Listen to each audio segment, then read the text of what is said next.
Okay, the subcommittee will come to order. Good morning and welcome to the Subcommittee on Environment briefing on plastic production, pollution, and waste in the time of COVID-19, the life-threatening impact of single-use plastic on human health.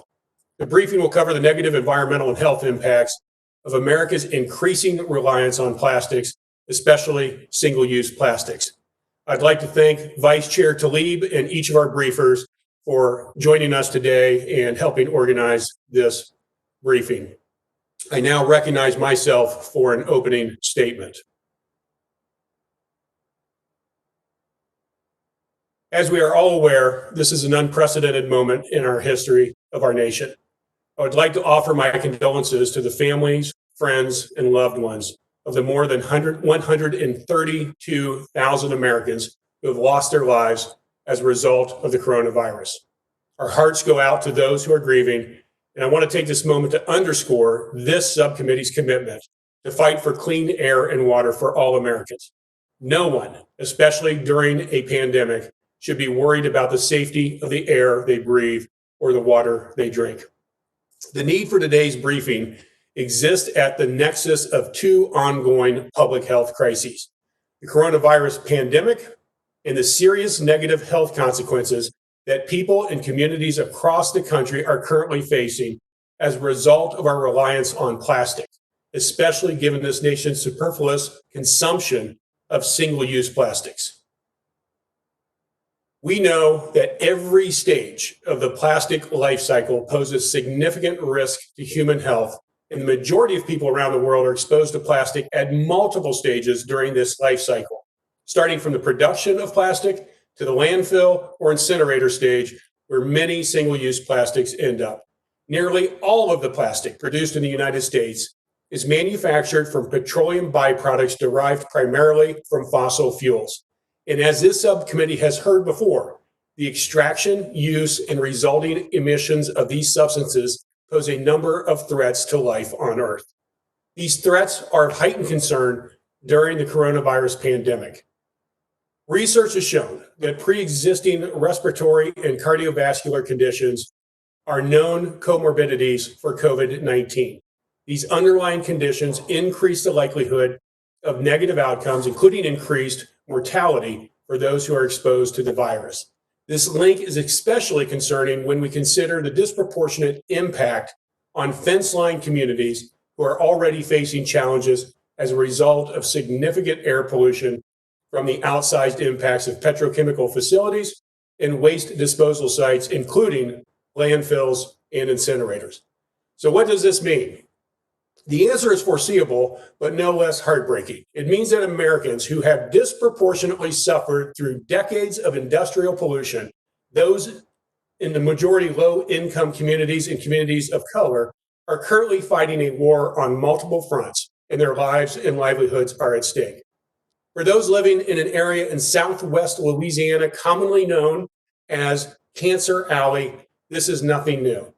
In this area of the country, industrial plants collectively release more than 30,000 tons of annual emissions of PM 2.5, a class of particulate matter that, when present in the human body, leads to illnesses including chronic cough, bronchitis, chest illnesses, and pneumonia, all pre-existing conditions that make COVID-19 more deadly.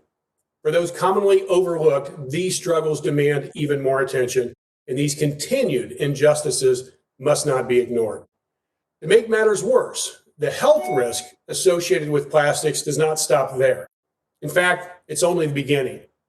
When it comes to plastic waste, researchers estimate that more than 8.3 billion tons of plastic have been produced since the 1950s, and about 60% of that plastic has ended up in either a landfill or the natural environment.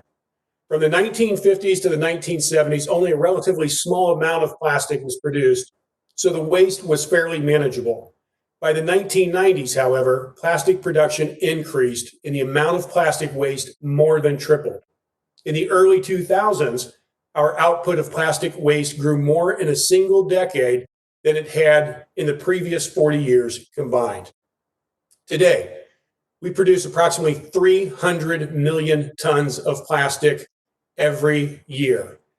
To put that in perspective, that amount of waste is nearly equivalent to the total weight of the entire human population.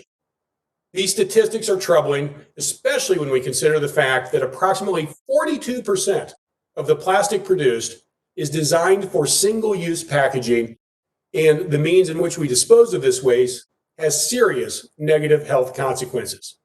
If we incinerate it, then low-income and minority communities can be further burdened by PM 2.5 emissions. And that's been linked to respiratory infections and increased risk for certain cancers such as lung and thyroid cancer. If the plastic is dumped in a landfill, then toxic gases such as carbon dioxide and hydrogen sulfide are emitted from these waste sites as materials begin to break down. And if that's not enough, this overproduction of plastics is resulting in a pervasive amount of microplastics in our water, air, and even our bodies. Worldwide, we are unknowingly ingesting an average of 5 grams of plastic every week. 5 grams may not seem like much, but that is like eating the equivalent of a credit card every single week.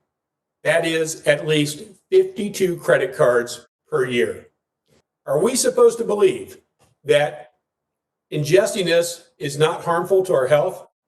I find it extremely difficult to believe that there are any benefits of regularly putting this much plastic into the human body, which further underscores the urgency in which we as a country need to significantly cut back our plastics usage. While some might proclaim continued reliance on single-use plastics as the safest option to slow or prevent the spread of the coronavirus, it appears that these claims, as presented by groups like the Plastic Industry Association, are aimed at reaping profits for plastic and petrochemical companies. I hope that today's dialogue will help put this misinformation to rest. Even if it were possible for us to phase out unnecessary plastic tomorrow, it would take up to 1,000 years for some of what's being produced right now to biodegrade. It is clear that in order to meaningfully address the varied, serious risk of plastics overproduction, we must continue to further our scientific understanding and overhaul how we produce, use, and dispose of plastic. Just because this challenge is difficult doesn't mean that we shrug our shoulders and do nothing. I believe the seriousness of the problem and the impacts we'll hear today emphasize just how important the need for thoughtful solutions and changes in behavior are to securing a livable future for all. I call on each and every one of us to do our part. Especially during these challenging times, we must do all that we can to safeguard the health and safety of all Americans. Thank you, and I invite the ranking member of this subcommittee, Mr. Keller, to give a 5-minute opening statement.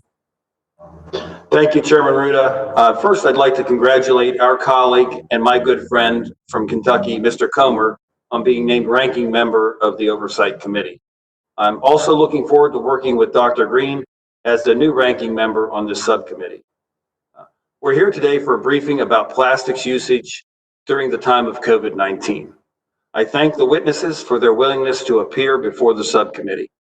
While the premise of today's hearing is to discuss the life-threatening impact of single-use plastics on human health, we should be discussing the life-saving impact of single-use plastics on human health in the time of COVID-19. As the COVID-19 pandemic began to spread in the United States, one thing became abundantly clear. The frontline workers of America would need access to personal protective equipment at a rate never seen before. The plastics industry kicked their production of these life-saving products into high gear. Many companies completely transformed their supply chain and production lines to make vast amounts of face shields, masks, surgical gowns, gloves, food, and medical packaging. Let me highlight companies that have gone above and beyond the call of duty in responding to the COVID-19 pandemic.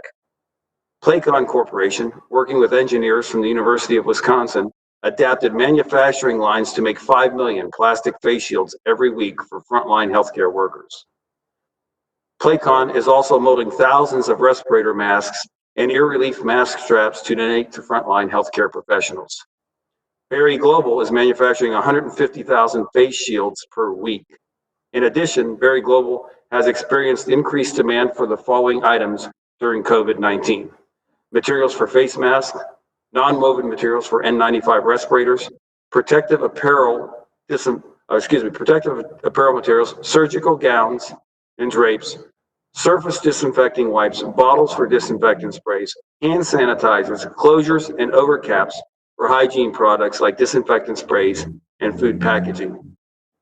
In Pennsylvania's 12th Congressional District, we are doing our part as well. Lonza, one of the world's leading suppliers to the biotechnology and specialty ingredient markets, has been helping to combat COVID-19. Compared to the first quarter of this year, Lonza's Williamsburg facility has quadrupled its manufacturing disinfectant for disinfectant wipes. Additionally, Penn State University has partnered with the local community and state college to produce 3D printing PPE for our frontline healthcare workers they require to treat patients. These examples place an exclamation point on why the plastics industry is important to the health of Americans, especially during this crisis. I think it is shameful for my colleagues on the left to try and politicize a ban on plastics during a time when these very plastics are being used to keep Americans healthy and safe. Thank you, Chairman, and I thank today's witnesses, and I yield back. Thank you. I will now introduce our briefers. First, we have Judith Enck, President of Beyond Plastics and former EPA Regional Administrator. Next, we have Monique Harden, Assistant Director of Law and Public Policy and Community Engagement Program Manager at the Deep South Center for Environmental Justice. We have Kimberly Terrell, Staff Scientist at the Tulane Environmental Law Clinic. We also have Yvette Arellano, hopefully I'm pronouncing that right, Policy Research and Grassroots Advocate at the Texas Environmental Justice Advocacy Services. And we have Tony Radoszewski, President and CEO of the Plastic Industry Association. And last but not least, we have Carroll Muffett, President and CEO of the Center of International Environmental Law. With that, we will turn to Ms. Enck for opening remarks. Chairperson Ruda and Congressmember Keller, distinguished members of this committee, thank you for the opportunity to join you today. My name is Judith Enck. I served as Regional Administrator at EPA Region 2, which was the best region in the country because it included New York, 8 Indian nations in New York, New Jersey, Puerto Rico, and the U.S. Virgin Islands. I'm forever grateful to President Obama for giving me that opportunity for public service. Since leaving EPA, I started a new project called Beyond Plastics, and I teach a class at Bennington College on plastic pollution. So I usually have a whole semester to cover this topic, but I promise to do it in 5 minutes. This is a problem that is getting worse every year. And I have to say that the response from Congress and from federal agencies has been completely inadequate. I hope that changes because of your holding of this important discussion today. And also because unlike on climate change issues, I've never met a plastic pollution denier. And that's because plastic is everywhere. It's in our neighborhoods, it's in streams, plastic bags are up in trees, it's on beaches, and 9 million metric tons of plastic enter the ocean every year. 80% of that comes from the land in the form of litter that gets washed into storm drains, then it goes into rivers, and then goes into the ocean. What happens when plastic gets into the ocean is the sunlight makes it brittle, and then the wave action breaks it up almost like a paper shredder. So one plastic bottle can become hundreds, if not thousands, of tiny pieces of plastic known as microplastics. The term microplastic didn't even exist until the mid-2000s. These are little pieces of plastic up to 5 millimeters in size, the same size as a grain of sand or salt. These microplastics are then eaten by marine life. other mammals, and ultimately you and I. The ocean provides about 200 billion pounds of food for people around the world every year. And I'm really sorry to say that we are turning our oceans into an unpermitted landfill. Unless we significantly change the way plastic packaging is handled, scientists tell us within the next decade, for every 3 pounds of fish in the ocean, there will be 1 pound of plastic. It's not only in the water, it's also in the air. A recent article that appeared in the journal Science by Dr. Janice Brainey of Utah State University found a significant amount of plastic in the air. The Congress member mentioned that we're all ingesting about 1 credit card worth of plastic every year. I really want to talk about ethane crackers because plastic is very much a climate change issue, but I'll leave that to the other distinguished briefers today. But I can say that we can't solve climate change without reducing plastic pollution. I think the 2 federal agencies that are charged with addressing this issue, NOAA and EPA, are not doing a good enough job.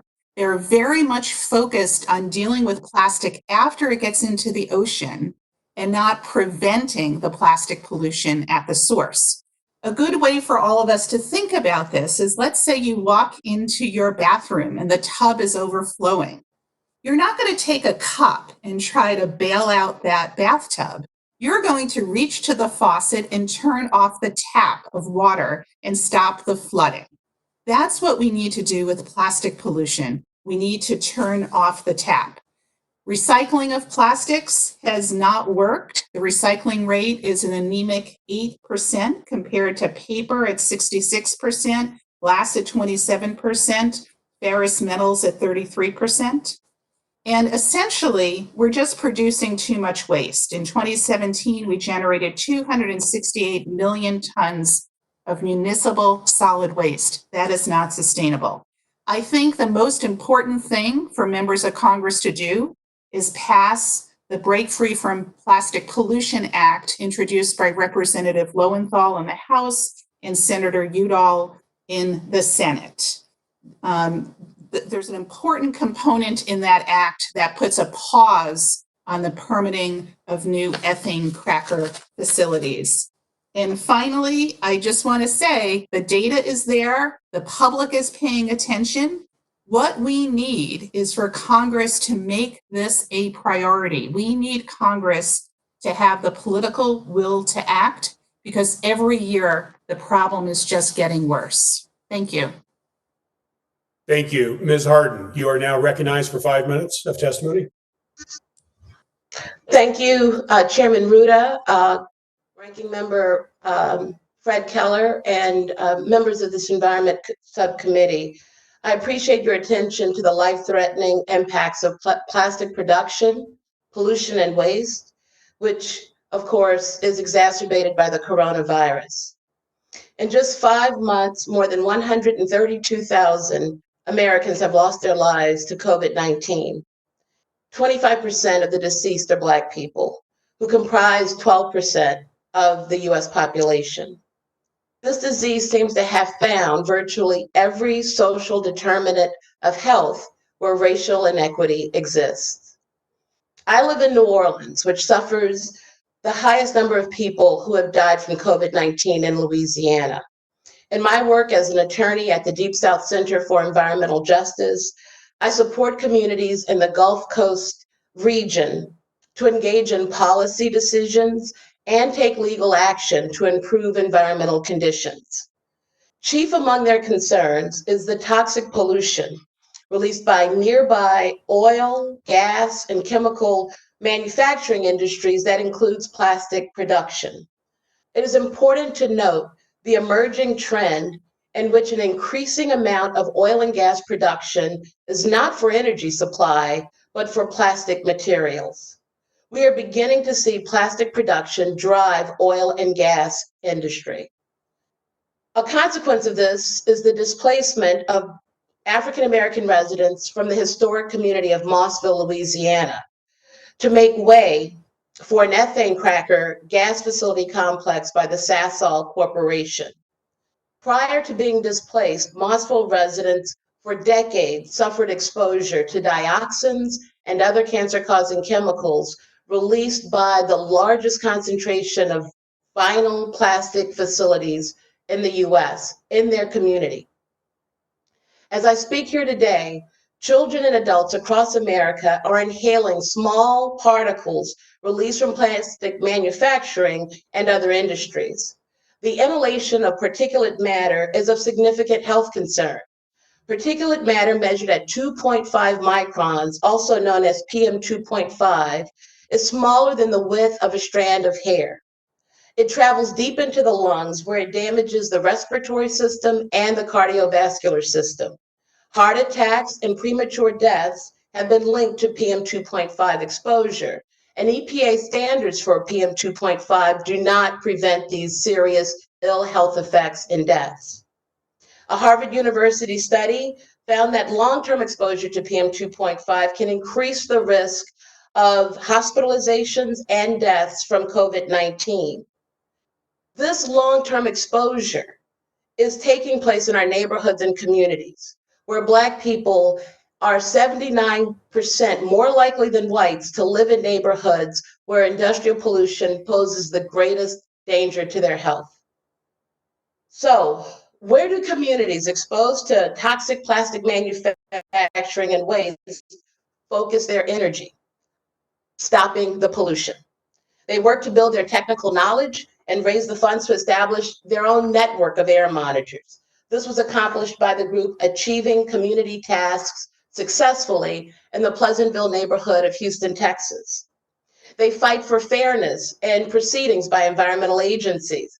One that narrowed the window of time for public comments to just 9 days. Comments on a permit application. The group Chess in Africatown managed to stop this and prevail in expanding the public comment time to 35 days in Alabama. They conduct community health surveys that show the number of children who suffer from asthma attacks and the number of people receiving treatments from cancer and other diseases linked to toxic chemical exposures. This was done by the groups ECHO in Gulfport, Mississippi, and Unity in the Family Ministry in Pensacola, Florida. The Deep South Center for Environmental Justice supports each of these groups. When we and other organizations around the country bring our research, our surveys, and our reports to environmental agencies with the request for health protection, what we get in return is no change in the pollution or more pollution. Before getting into this work more than 20 years ago, I used to believe that the purpose of the Clean Air Act is to protect health. But I've come to learn that this is not the case. The Clean Air Act essentially allows member companies of regulated industries to set the limits on hazardous air pollutants. In addition, the DC Circuit Court of Appeals has held that preventing poor health outcomes is beyond the scope of the Clean Air Act as it's currently written by Congress. The time to act is now. I urge the Environment Subcommittee to undertake an in-depth evaluation of the Clean Air Act's permitting regime and the inherently racist use of environmental permits, which not only increases the vulnerability of Black people and other communities to the risks of COVID-19 deaths and hospitalizations, but also denies each and every one of us the right to breathe clean air. Thank you. Thank you. Dr. Terrell, you are now recognized. If you could share with us the proper pronunciation of your last name. Thank you. You're on mute. Let's remove her mute. Still muted.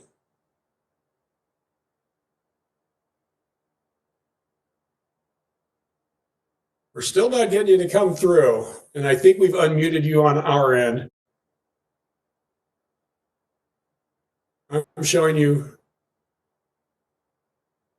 Yeah, you're still muted. What we're going to do is probably go to the next person, and we will come back to you while our staff tries to work with you to figure out how to get your audio working. So with that, let's go to Yvette Arellano, and hopefully I'm pronouncing that correctly. You are now recognized for 5 minutes of testimony. Thank you, and thank you to everyone for the invitation to come and speak to you. My name is Yvette Arellano, and I work for Tejas, an environmental justice organization based in Houston, the epicenter for the largest petrochemical complex in the nation and close to the largest one in the world. We're also the largest city that lacks zoning. That means that you can put a petrochemical facility next to a park, a home, a preschool, a senior center. Here in our community, moms have developed this shocking skill of learning when it's time to bring their children home, inside of their home from the park. They smell the air, and if it's too heavy with chemical smells, then they bring in their kids. And Manchester's not alone. We know that this exists not only in urban but rural communities, from Houston to Corpus, Port Lavaca, Texas, to St. James and St. John's Parish in Louisiana, Wilmington, California, Detroit, Louisiana, Oklahoma, North Dakota, and the list goes on. Over several years, the petrochemical complex has been expanding. And post-Hurricane Harvey, we were tracking emissions largely related to plastics industries. It resulted in over 8 million pounds of emissions during hurricane season. Plastics production releases toxics like 1,3-butadiene, benzene, it needs ethane, styrene, and the list goes on. The side effects range from everything from headaches to weakness, memory loss, nausea, nosebleeds, and in the longer term, skin conditions, damage to the central nervous system, sterility, hormone imbalances, childhood leukemia, cancer, and even death. We were all shocked to learn that we were in the midst of a global pandemic. Our state is at an all-time high. Our vulnerability stems from a number of factors, and we can't ignore that damaging emissions related to plastic production, much of which is headed towards foreign markets, is part of the problem. Here in Houston, we're also home to the largest medical center in the world. Only 30% of beds remain open for communities and those entering our community. Worst yet is the decision to allow medical waste facilities discretion, even when they're neighboring communities. The industry is using the pandemic like it did during Hurricane Harvey as an opportunity to request for the state. They're seeing this as an opportunity to exceed emissions and regulatory oversight at the very moment when our most vulnerable communities are disproportionately affected. I'm a 32-year-old. I suffer from a hormone disorder, infertility, and persistent skin conditions. I have no children, but I hope to one day. My entire family in Houston at this point has tested positive for COVID. Half of them are recovering. This is my mom's second time. My mom is a grocery store cashier. My dad, a janitor. I love and am proud of them both. I'm not alone. This story exists throughout these other communities. I'm asking you whether this is right. Should a family who's abiding by quarantine be exposed to nonstop emissions while sharing a family meal, quarantining, watching their children sleep, or even recover from COVID or work at essential jobs? We're once again in hurricane season. Hurricane Katrina resulted in over 1,500 deaths alone in Louisiana. Harvey forced over 31,000 emergency responders towards our aid. We're again in hurricane season, and many of these facilities malfunction. During their malfunctions, we're forced to shelter in place. That means we have to turn off our air conditioning in unbearable Texas heat. I want you to understand the full situation and the true cost of plastic and how they affect communities throughout the nation. Our future has a great challenge ahead of us. And that doesn't mean that we can't lay the foundations here together. What I want you to support is I want us to work together and looking at how much plastic is going towards personal protective equipment or what is simply feeding export. How can we have stronger enforcement and penalty structures to spot bad players instead of incentivizing bad behavior? supporting investment and meaningful outreach in free to low cost, no cost solutions such as hand washing, staying at home, social distancing, making masks like the beautiful masks that our community members have made for thousands of first responders, essential workers, family, and friends.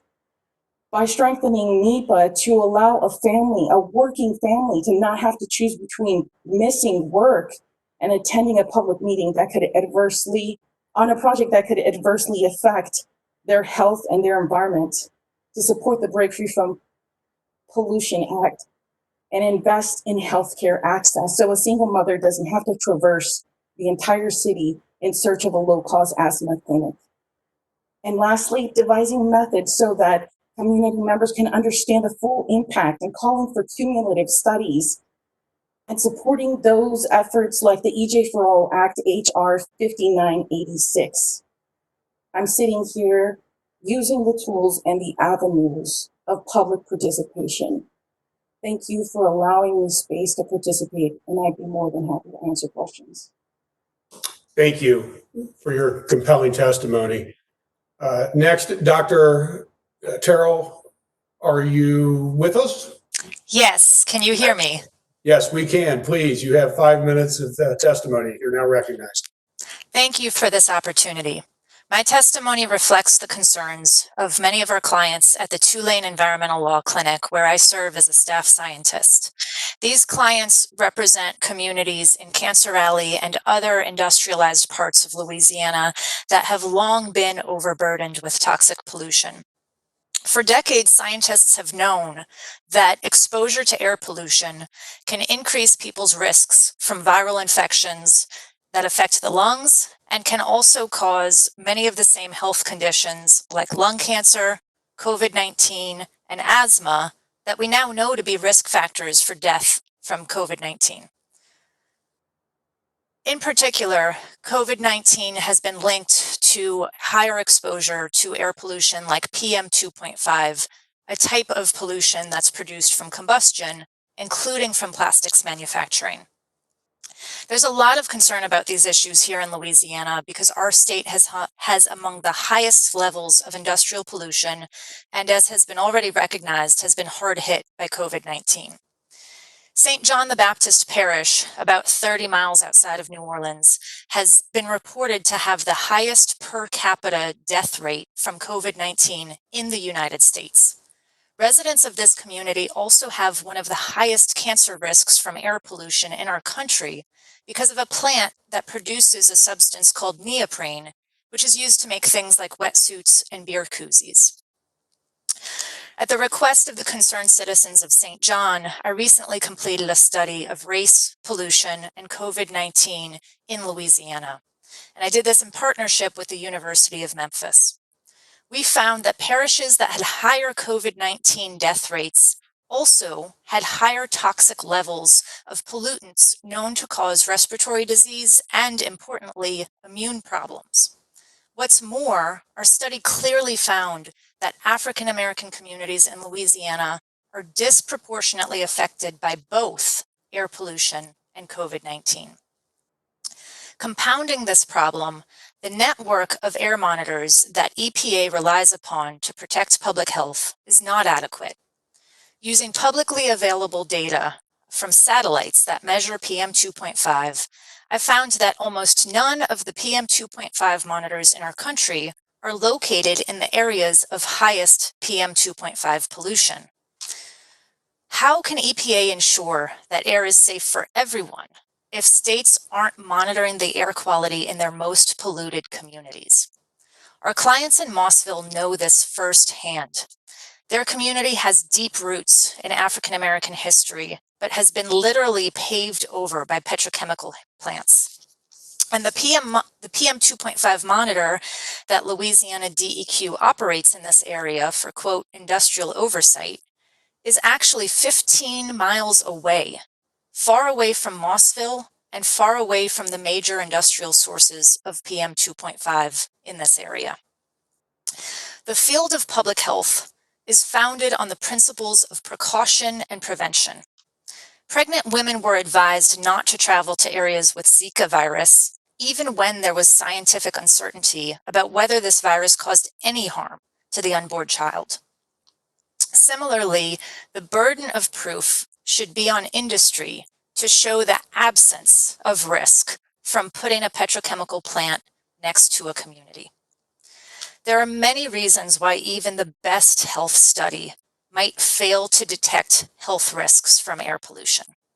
For example, communities are exposed to unique and complex mixtures of pollution. Our clients in St. James, Louisiana, are working to stop a massive new petrochemical plant called Formosa Plastics that would release 28 different pollutants, each of which is known by itself to cause health problems. Laboratory studies have shown that even simple mixtures of two pollutants can be more harmful than the sum of their parts. It is virtually impossible to fully understand the health risks of a mix of 28 pollutants in the real world. And for statistical reasons, the type of health studies that we're talking about typically require thousands of participants. With all the different petrochemical plants that exist and surround these rural communities, you're simply not going to find thousands of people who are all breathing the same toxic mixture of air pollutants. Further, the Formosa Plastics plant was permitted based on outdated information about the existing pollution risks in this community, illustrating that agencies don't always use the best available science to make their decisions. So in conclusion, we need to take a precautionary approach to air pollution, which is a public health issue, and uphold the rights of communities like Mossville, St. James, and St. John to breathe clean air. Thank you. Thank you, Doctor, very much for your testimony. Mr. Radoszewski, you are now recognized for 5 minutes of testimony.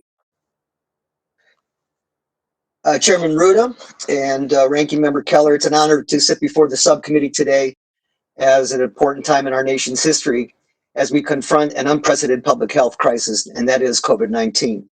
I am Tony Radoszewski, the President and CEO of the Plastics Industry Association. We go by plastics. I want to thank you for inviting me to talk about the importance of plastics using single-use plastic to fight the coronavirus. Simply put, plastic saves lives. Let me say that again. Plastic saves lives.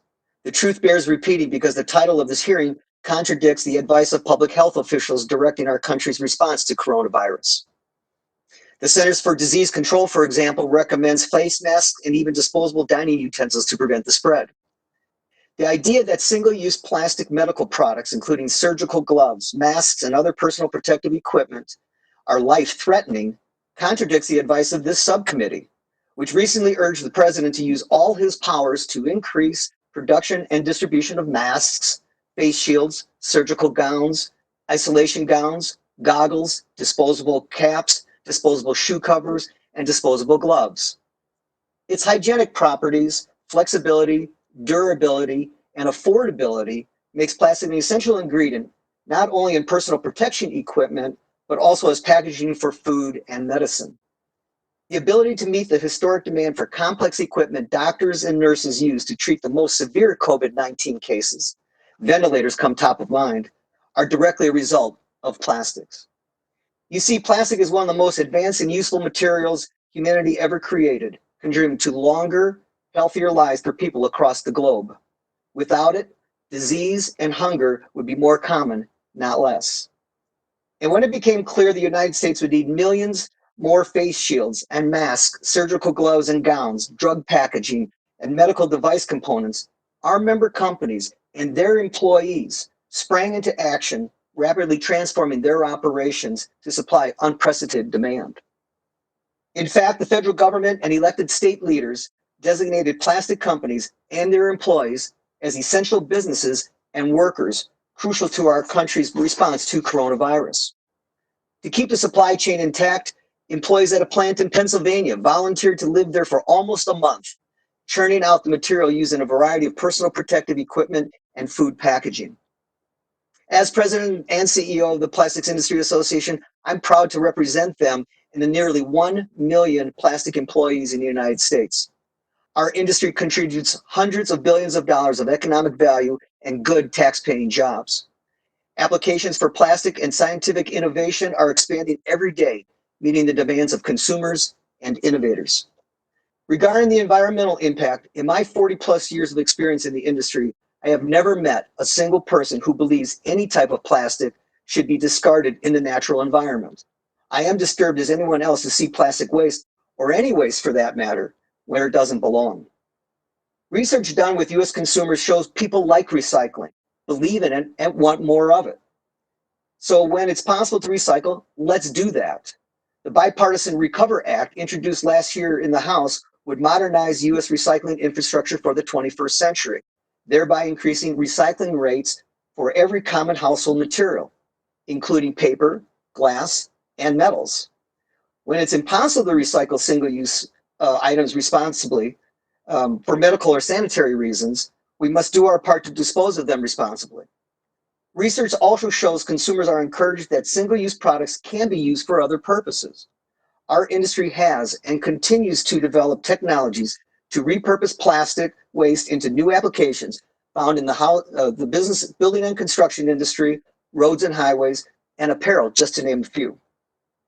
All materials require energy and other resources in their manufacture, and all produce waste.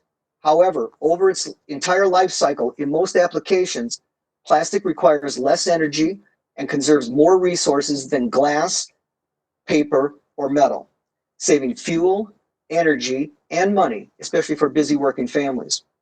At a briefing about plastic health and environment, let's not forget how much easier our lives are because of plastics, how much safer we are, that jobs and paychecks are a health issue too. And finally, how much doctors, nurses, the patients, and the rest of us are depending on plastic during this deadly pandemic. Mr. Chairman, Mr. Ranking Member, and members of the subcommittee, people live longer, healthier, and better because of plastics. And in the age of COVID-19, it was most notably shown that plastics saves lives. Thank you again for the opportunity. I look forward to any questions. Thank you. Mr. Muffett, you are now recognized for 5 minutes of testimony. Thank you, Mr. Chair, members of the subcommittee, for the opportunity to speak with you today. My name is Carroll Muffett. I'm president of the Center for International Environmental Law. CIEL is a not-for-profit organization that has worked for decades to confront both toxic threats to human health and the threat of climate change. In plastics, those threats are intertwined. As other witnesses discussed, plastic pollution is now pervasive in our environment. That prevalence exposes populations not only to plastic itself, but to toxic pollutants and disease vectors that adhere in and adhere to that plastic. These exposures begin long before plastics enter or escape waste streams. This is not simply about recycling. In 2019, CIEL and partners reviewed the health impacts of the plastics life cycle. We found that every stage of that life cycle exposes humans to toxic risks. These risks confront fence-line communities where feedstocks are extracted, resins refined, and plastics incinerated. They confront families exposed to plastic additives and dust in their homes, and people everywhere exposed to microplastic in the water they drink, the food they eat, and the air they breathe. They confront all of us. More than 99% of all plastic is made from fossil fuels, including fracked gas. More than 170 fracking chemicals used to produce these plastic feedstocks have known health effects on our skin, our eyes, respiratory, nervous, and gastrointestinal systems, our liver, and our brain. These exposures threaten families living near wellheads and drill pads where plastics are born.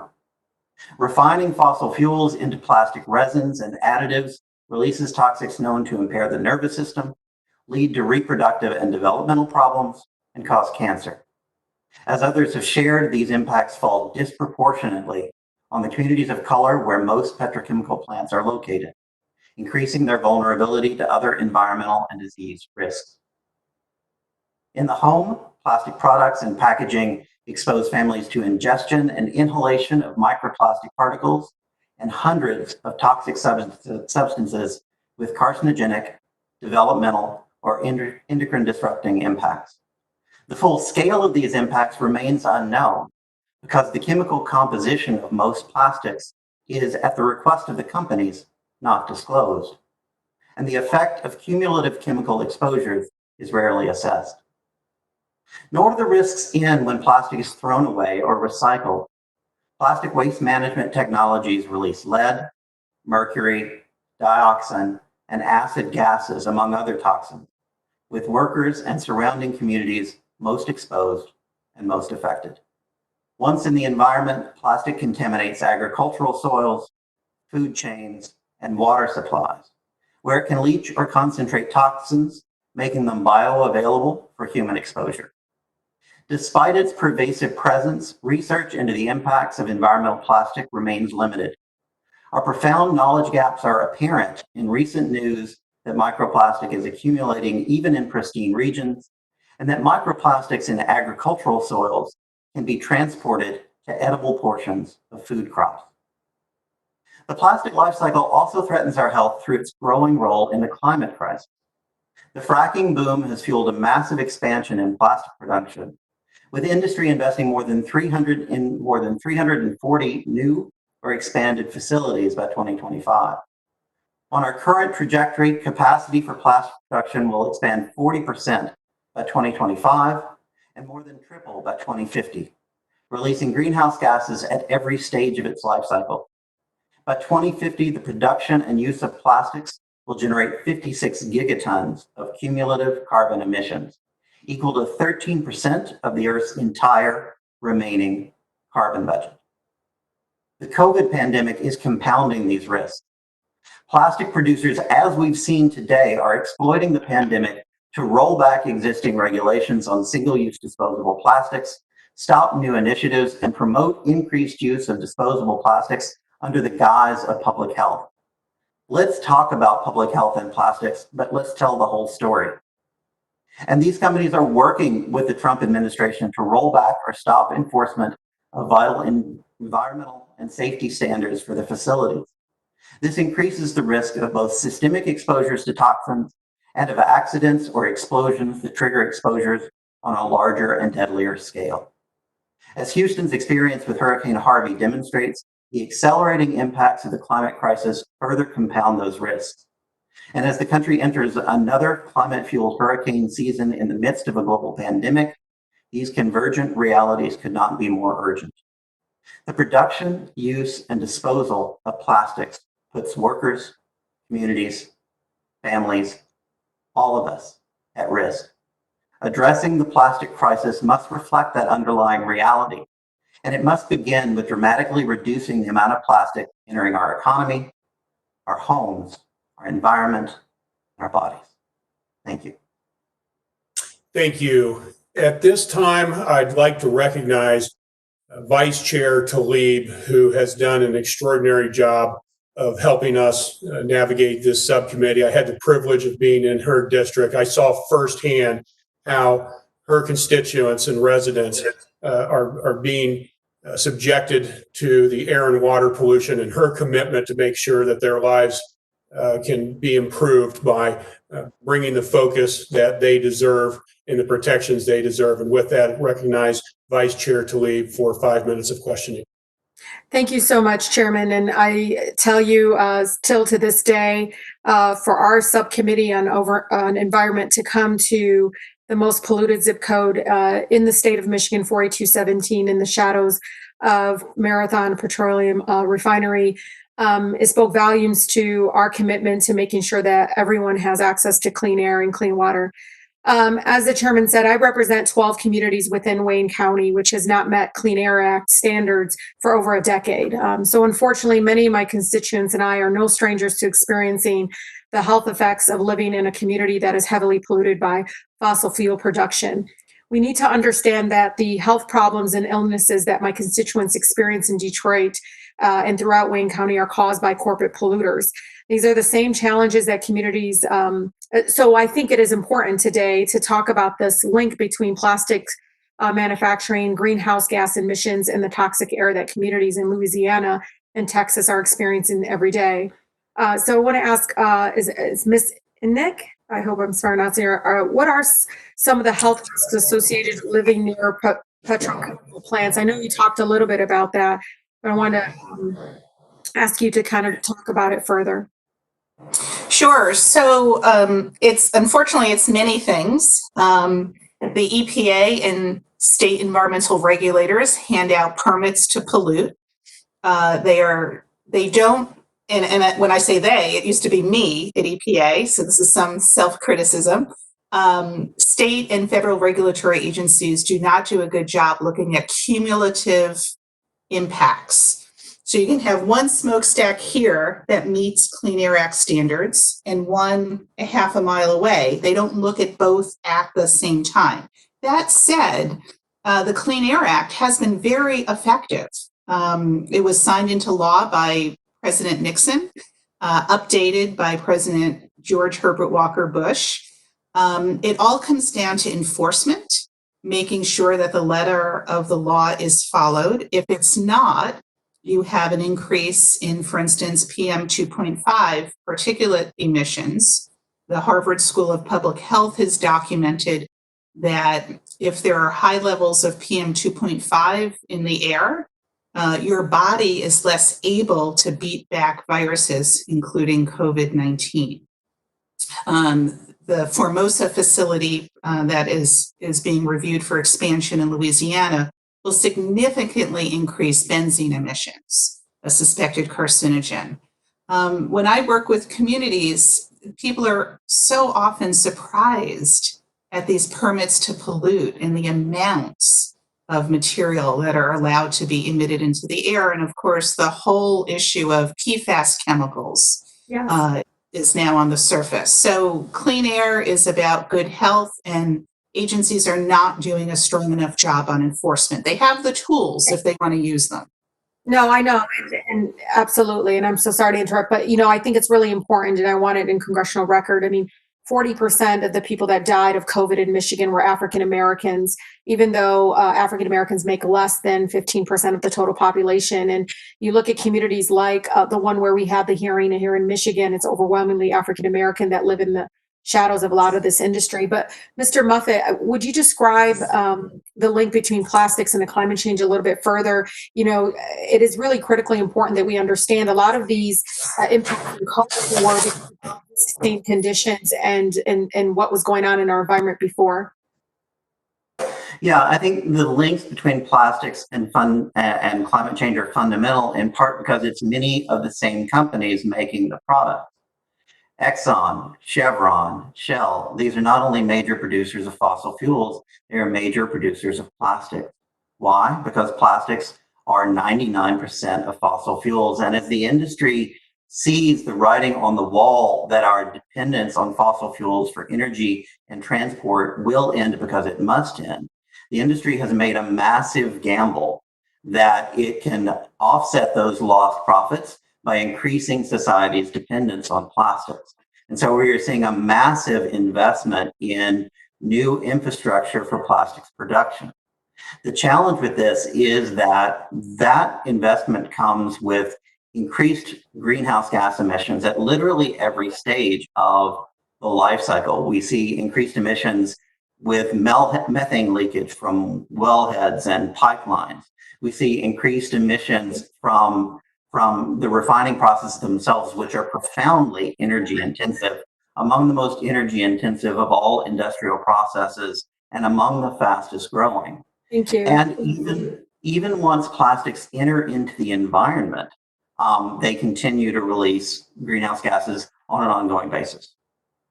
Thank you. I just, and just to wrap up, and I yield the rest of my time, it's just Ms. Arellano. Thank you so much for helping put a human face to what is happening on the ground. And sometimes when we talk about the science, we lose the impact on really human life. And so thank you for being so vulnerable with us and for sharing that. I was very touched, and I'm so sorry that your family's going through this difficult time. Thank you, and I yield, Chairman. Thank you, Vice Chair Tlaib. At this time, the chair recognizes Ranking Member Keller for 5 minutes of questioning. Thank you, Mr. Chairman. I just want to mention that across the country and the world, people are wearing masks to protect themselves and others from being exposed to COVID-19. States and municipalities have suspended taxes on single-use plastic bags or delayed or suspended bans on single-use plastic bags. Others have prohibited use of reusable bags and some coffee shop chains have prohibited reusable coffee mugs. Plastic production is essential to fighting COVID-19. Mr. Radoszewski, just a couple things. How many people are employed by the plastics industry in the United States? At least directly close to 1 million. And we bring in contractors who employ the use of them in other parts of the production chain. It's about 1.7 million people. Okay. What type of, or what is the typical surgical mask made of? Typical surgical mask is made out of non-woven polypropylene, 100%. One of the key characteristics of non-woven polypropylene is that it is excellent at catching bacteria. It's also, if you think of sanitizing wipes that you get when you go into your grocery store to wipe out the shopping cart, that's also made of non-woven polypropylene. Okay, and again, I think it's just important to realize how intertwined our daily lives are to the plastics industry. And just one other thing, I heard a lot of testimony about pollution, and I do agree with you that we need to make sure nobody wants people to dispose of any item, whether it's plastic or paper or aluminum, fill in the blank, improperly. But I know there's been a lot of talk about of the pollution and things making it into the oceans. Could you name to me probably the top 5 countries that pollute plastic pollution in the oceans? Well, I can tell you this. I can't give you the exact countries, but I can tell you the regions of about 95% of the plastic waste that does find itself in the ocean comes from 10 rivers. 8 are in China, Southeast Asia, and 2 are in Africa. Okay. Again, I believe the people in America want the right things. We want a safe community, want safety. We just need to make sure that, we're attacking this from the right aspect to make sure we get to the end goal we need. And I don't believe that eliminating all plastic is a way to get there. A huge portion of the Marcellus Shale runs through, actually, Pennsylvania's 12th congressional district. And on any given day, roughly 10% of the nation's natural gas comes out of PA12. Can you speak to the importance of the natural gas in a production cycle of things like surgical masks and other PPE that use that plastic? Well, virtually all of the plastics that's manufactured in the United States and North America, for the most part, come from natural gas. There's a lot of misconception that people think it comes from oil. It doesn't. It comes from natural gas, and it's a the feedstocks are actually byproducts in the refining of natural gas that would be used for heating your house, production in manufacturing facilities and what have you. So it's kind of, you take some of the product out to use it so that natural gas can be used for something else. So with that, we have these feedstocks and the ability to make the cleanest product possible. And that's made in like these cracker plants and so on. And those the cracker plants and so on are located normally near the natural gas plays in America? Well, that's not necessarily true either, because a lot of the gas is maybe coming from, let's say, West Texas, your part of the country, up in Pennsylvania, in Ohio, and in the Wyoming, South Dakota area. So it's actually piped down into the refineries that are defined for the most part down in the South Texas, Louisiana part. But there's also a new plant being manufactured up in that Eastman is putting up in the Pennsylvania area. Beaver County, right? Beaver County, right. Pennsylvania. So yeah, that's one of the first plants in a long time that's founded production up in that neck of the woods. Okay. The other thing, and I think you hit on this a little bit, but in your written testimony, you mentioned one story where employees of one of your member companies lived in a plant for a month that was in Pennsylvania. What are some other things the plastics industry has done to help during the COVID-19 crisis? Well, we had a number of our manufacturing members really completely change over their production so that they could address the unprecedented demand for predominantly protective equipment, personal protective equipment, and then also for the sanitary packaging of food and beverages so that they could serve the community as best as possible. So we had companies in Wisconsin and Indiana, in South Carolina, across the country, all rising to the challenge that actually this subcommittee put the challenge on it to the president to get those things made, and we feel quite an honor to have been able to rise to that occasion and serve the needs for the communities. You know, one other thing, and then I'd like to ask, you know, if plastic is being used, you know, for a certain type of application, there must be a reason. So why has plastic become the preferred material of so many products? Yeah, that's a great question, Congressman. It's predominantly because of cost and durability. It's in any type of economic condition, the best product that meets the demands of the consumer will rise to the top. And what we found is that from affordability, portability, and overall cost, plastics by far are a better alternative than to paper, plastic, or metals. I mean, glass or metals. Okay, and I know there's a lot in use when you have a natural disaster to deliver safe drinking water in bottles to people that may not have the ability to, you know, because of a natural disaster, may not be able to get safe drinking water. So a lot of plastic bottles, I know get delivered that way. Again, it's just a matter of being responsible. That actually ends my questions. I thank you for your testimony. Thank you, Chairman, and I yield back. Thank you. At this time, I'd like to recognize for 5 minutes of questioning Representative Holmes Norton, who has dedicated her entire professional life to helping those in need. We are honored to have her leadership on this subcommittee. She's been in Congress for, I think, almost 30 years now, and continues to lead the fight for statehood for DC. With that, we recognize our Representative Holmes Norton for 5 minutes. Thank you very much, Mr. Chairman, and I really appreciate this very beneficial hearing. I have questions for Mr. Radoszewski. I hope I'm not mispronouncing his name, Radoszewski.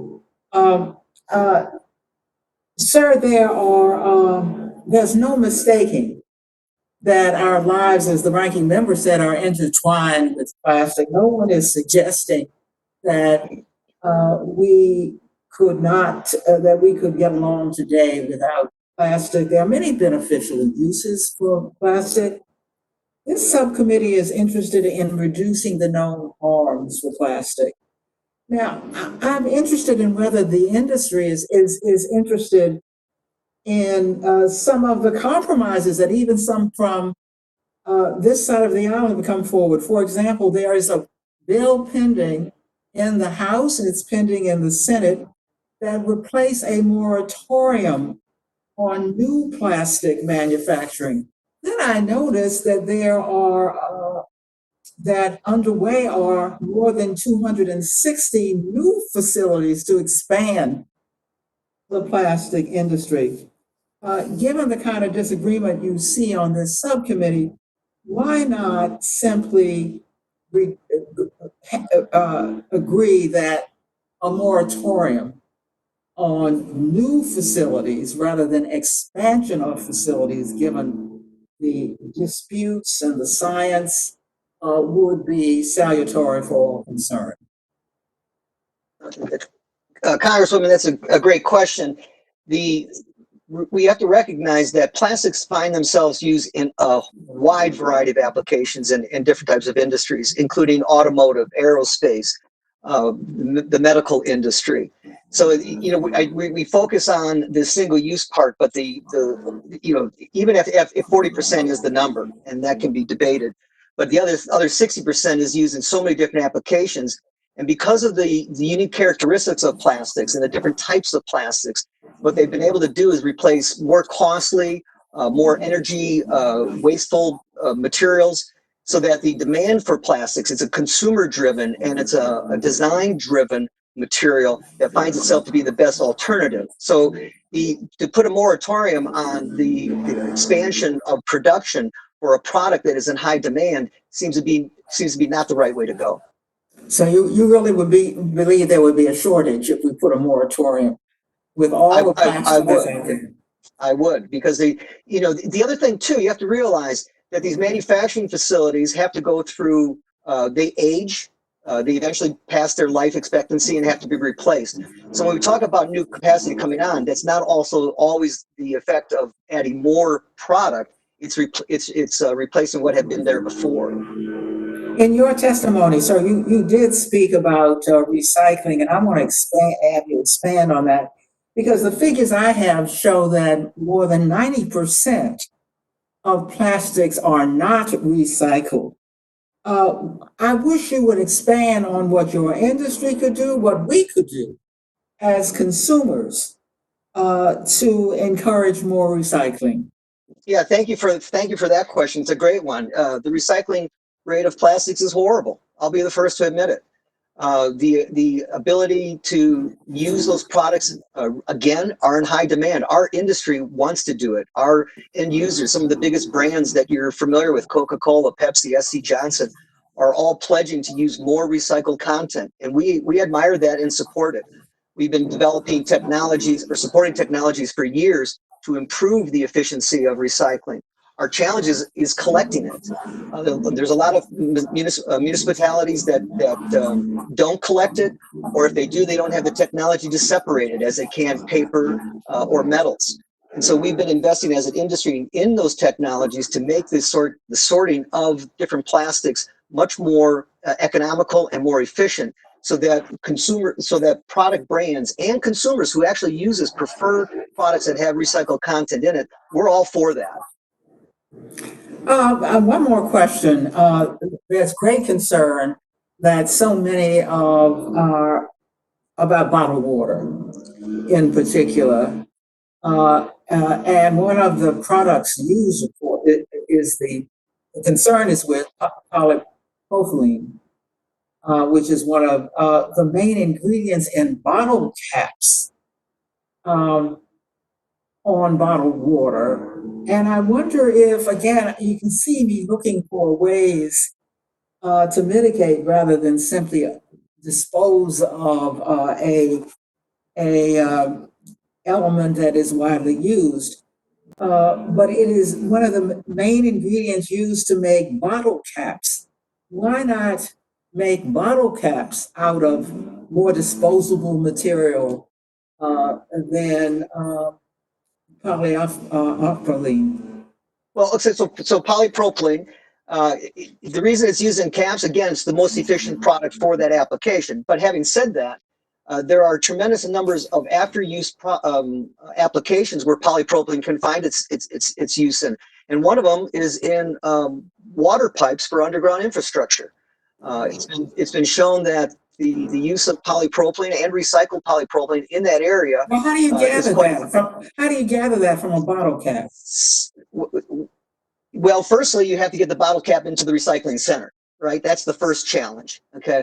Once it gets into the center, then the improvement of technologies to separate that cap from the bottle will allow it to be collected in the most efficient way, which then makes it an economical alternative for use in secondary applications. Thank you very much, Mr. Chairman. I see my time is up. Thank you. I now recognize myself for 5 minutes of questioning. And, let me start.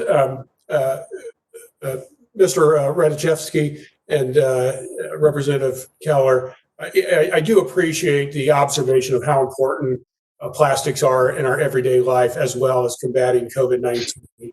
But what we're really focused on here is making sure that the production of plastics does not indiscriminately impact certain communities, often communities of color, by literally injuring them and killing them in the production of plastic. And then also when plastic is no longer used and it is ending up in our landfills, incinerated, and our food supplies, the impact it has on the health of every single American. And we should all be very concerned about that.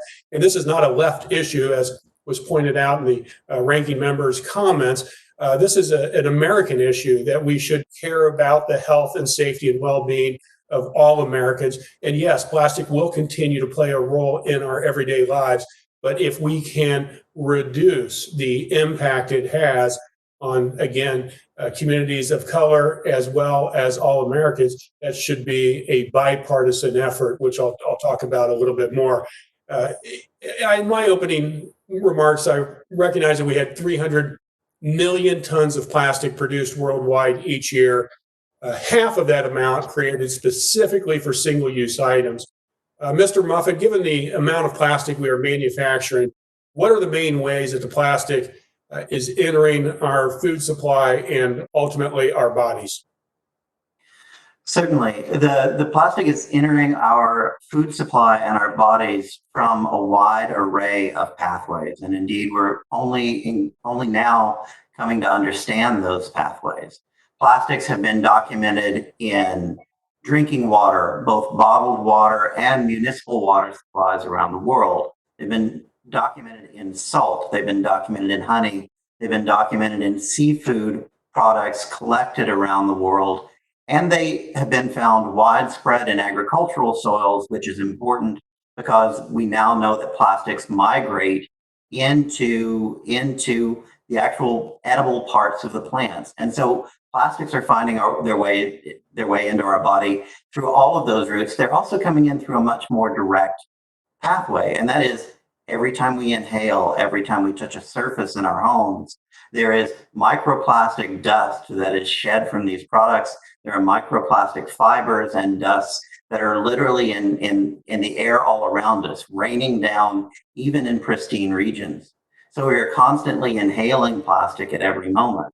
What are the consequences of that? We are only just beginning to understand. But what we can see is that the consequences are potentially severe, and we know the consequences for communities where plastics are produced, are used and disposed of are also quite severe. And this brings me to the point, if we can get to the point in plastic's life cycle where plastic is only being used for surgical masks and medical supplies, that would be progress.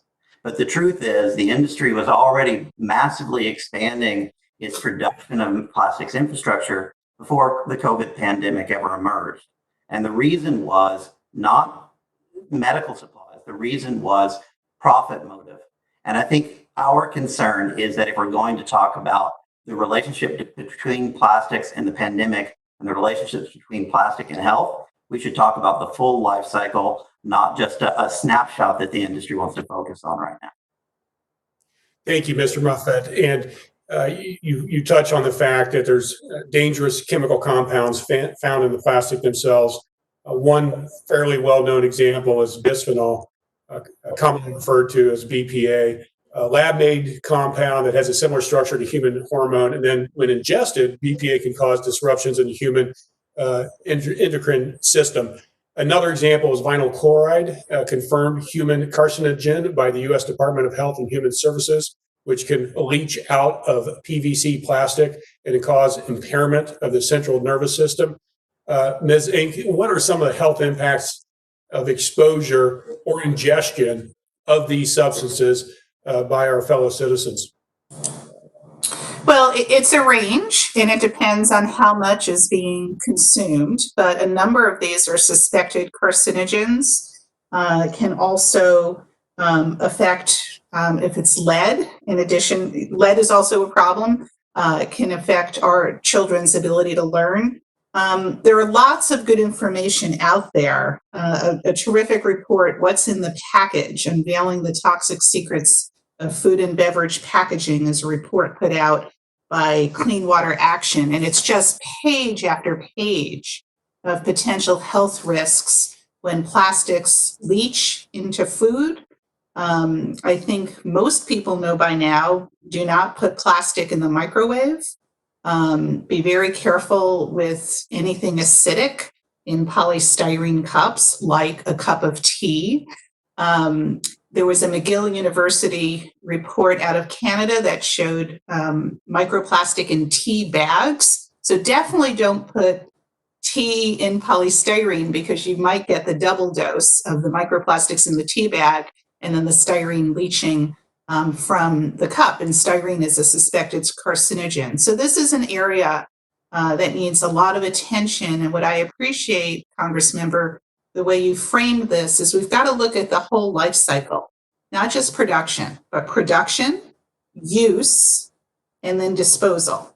And I do want to address the issue that this is major, this is predominantly a problem in Asia. A lot of the plastic that is being sent to Asia and Africa originates in the United States and the EU. China closed its doors to imports of American recyclables. And if you have a moment, I urge you and all committee members to take the time to watch the landmark movie called The Story of Plastics. It looks at plastics through the lens of human rights and how American companies have completely failed at plastic recycling despite their advertising campaigns, and how we are exporting plastic waste to Asia, Africa, and other countries that are not equipped to handle it. Thank you. And I see that I've run out of time. So what I'd like to do is just briefly give all of our witnesses an opportunity for closing comments. Keep them rather brief. That would be appreciated. With that, Mr. Radoszewski, we'll recognize you for any closing comments you'd like to make. Thank you, Congressman. I appreciate that. We as an industry recognize that the products that we make have provided tremendous benefits to the quality of life, not only in the United States, but in the world. And we recognize that there is a solid waste problem. And as such, we are investing millions of dollars, even billions of dollars, to help resolve these problems. And we look to Congress as a partner in this, and to my other panelists as well, to have an open dialogue that where we can find common ground, where we can find opportunities that we can recognize the benefits of the products and also recognize the obligation that we have to make sure the environment is as clean as possible, to educate people on the problem of being wasteful with their products or disposing them improperly so that they do get into the environment.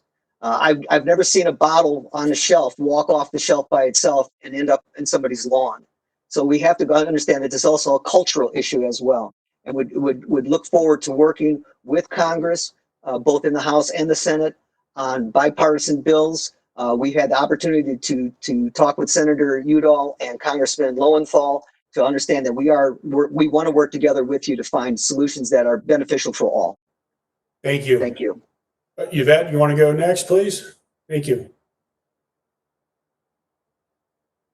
I want to share that according to a statement released in June, over 125 virologists, epidemiologists, and health experts from 18 different countries say that it's clear that reusables are safe to use during a pandemic.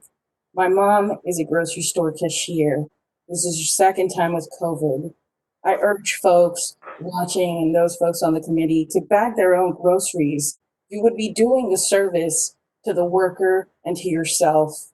And I want to urge folks to think about us having and taking this as an opportunity and encourage innovation in alternatives by creating growth where none exists, opportunities for safe jobs, safe communities, and in a safe environment. And we can see this in examples of just transition framework, and that's available throughout our dynamic nation. The bottom line is that plastic costs lives.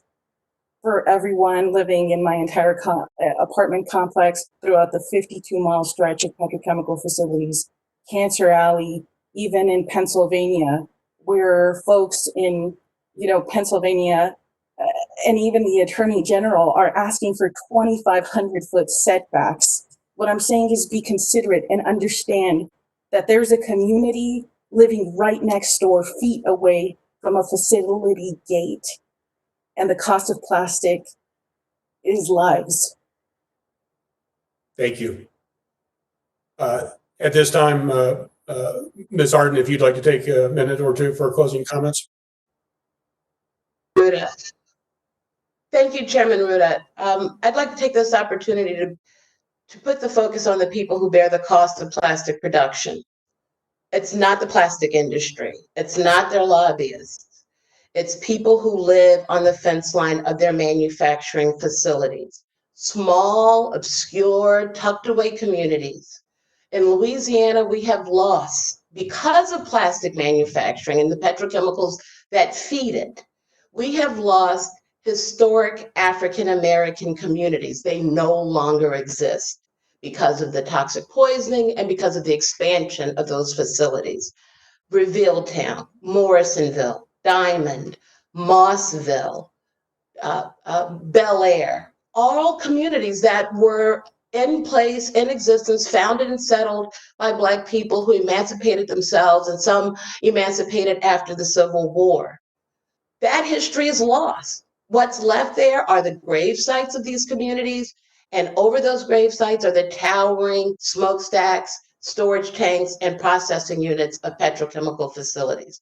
I would love to invite every single member of the Environment Subcommittee to Louisiana and see for yourself that plastic industries and those companies bear none of the costs. It's cheap because the costs are with us. And let me just also say, what we have set up under the Clean Air Act puts defenseless, mostly African American, other people of color communities in decision making where all of the advantages, all of the benefits are pre-designed, preset, pre-established as a matter of law enacted by Congress on the side of polluters. EPA certainly has a role and can do more, but at the bottom line, what we're looking at is that plastic manufacturing in close proximity to where we live is legal. It's legal and it's permitted under the Clean Air Act. We need this committee to begin looking into that and changing it. Thank you. Thank you. Ms. Enck, recognized for a quick minute or two. The use and the disposal of plastic is the environmental justice issue of our time. The reason it is cheap is because, as Ms. Harden just described, environmental externalities, these toxic air emissions and carbon go into the atmosphere at typically no cost. And secondly, there are tremendous subsidies from the federal government and the state government for fossil fuel production. I completely reject the notion that this is a cultural issue and that it's up to you and me as consumers to move away from plastic. You enter an American supermarket, it's virtually impossible to walk out without plastic. It is a myth that we can recycle our way out of this problem with an anemic 8% recycling rate. We need to make less plastic. How do we do that? We passed the Break Free from Plastic Pollution Act, which requires companies that produce the product to take responsibility for proper use and disposal. We hope that will result in a real shift toward reusable and refillable packaging. This is not rocket science. This is things like when I grew up in my school cafeteria, we actually ate on real dishes and real utensils, and there were dishwashing equipment. We can go back to things like that. And I do unfortunately want to close on a negative note, and that is while I deeply appreciate the increased use of PPE, I wish the president would wear a mask. We all need to wear masks. But what we're really talking about is a lot of single-use plastic packaging that there are ample alternatives available in terms of reusable, refillable material, and also non-plastic material. Thank you. Thank you. Mr. Muffett? Thank you, Mr. Chair. I have worked on the issues of climate change and toxic risks for 30 years, my entire adult life. And I mentioned the links between those because for my entire adult life, I've heard the same stories from the same handful of companies. Climate change isn't real. Climate change is a result of individual consumer choices. Climate change is driven by excess use and excess emissions in Asia. If those stories sound similar in the plastics context, it's because it's the same companies selling the same narratives now. And those companies, just as they were aware of the risks of climate change from the 1950s and 60s onwards, were aware of the mounting risks, both the toxic risks and the physical pollution risks of plastics from the 1960s onwards as well. We've found in our research that the industry's interest in recycling as a solution seems to ebb and flow with consumer concern and regulatory risk. As soon as one goes away, so too does the industry's interest in recycling. This is not about recycling. It is not about PPE. It is about an industry that is looking to put profit above people in every country on the planet. Thank you. Dr. Terrell?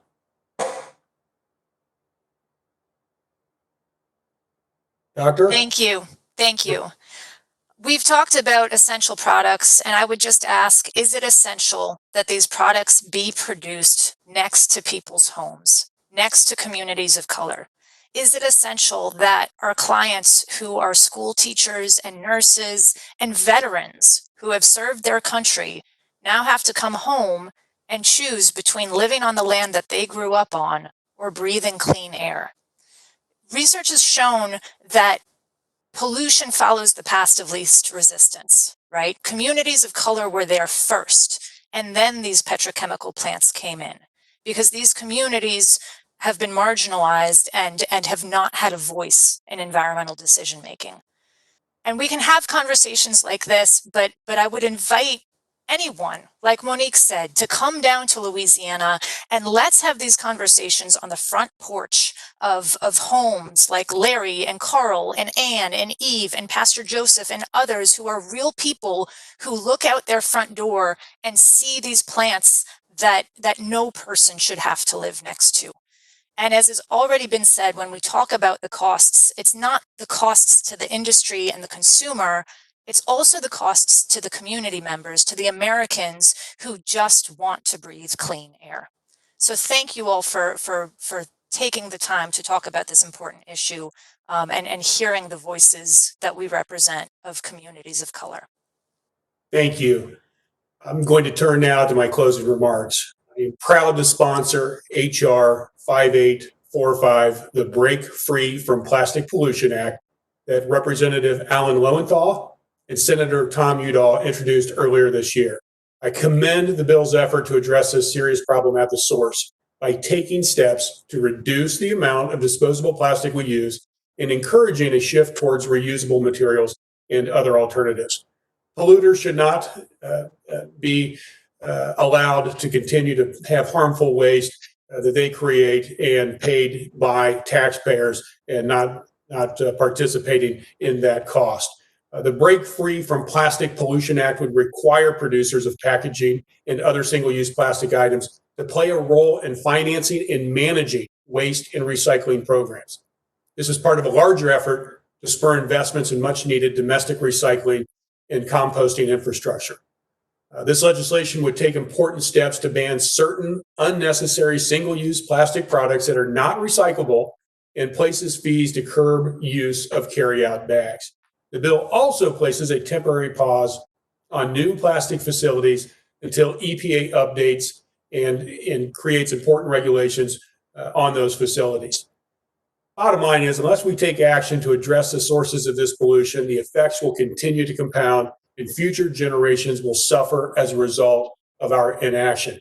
But I have to point out, we're not going to see substantive movement until we also address the amount of money that is paid by the fossil fuel petrochemicals industry to members of Congress on a regular basis. Millions and millions and millions of dollars, tens of millions of dollars, including tens of thousands of dollars to members on the Oversight Committee. So the effort under HR 1 passed by the House early last year, we have to get this dark money and soft money out of our election process if we want to have meaningful change that the American public wants and demands. Now, as we continue to fight the coronavirus pandemic, taking steps to reduce additional attacks on our health and well-being are paramount. And as we've heard today, this means addressing the disproportionate impact on low-income communities and communities of color who have been on the front lines of dangerous industrial pollution for decades. I understand that there are important uses for plastic, including medical equipment and PPE to slow the spread and treat the coronavirus. However, I think that in order to reduce harms to human health and the environment, we need to seriously rethink our overly dependent relationship with single-use plastics in the petrochemical industry in general. The subcommittee is committed to continue its oversight over the plastics industry and furthering the dialogue around solutions that both safeguard health and hold the industry accountable. Thank you for joining us today, and I hope you and your loved ones are staying safe and healthy as we continue to navigate through this pandemic. With that, we are adjourned. Thank you.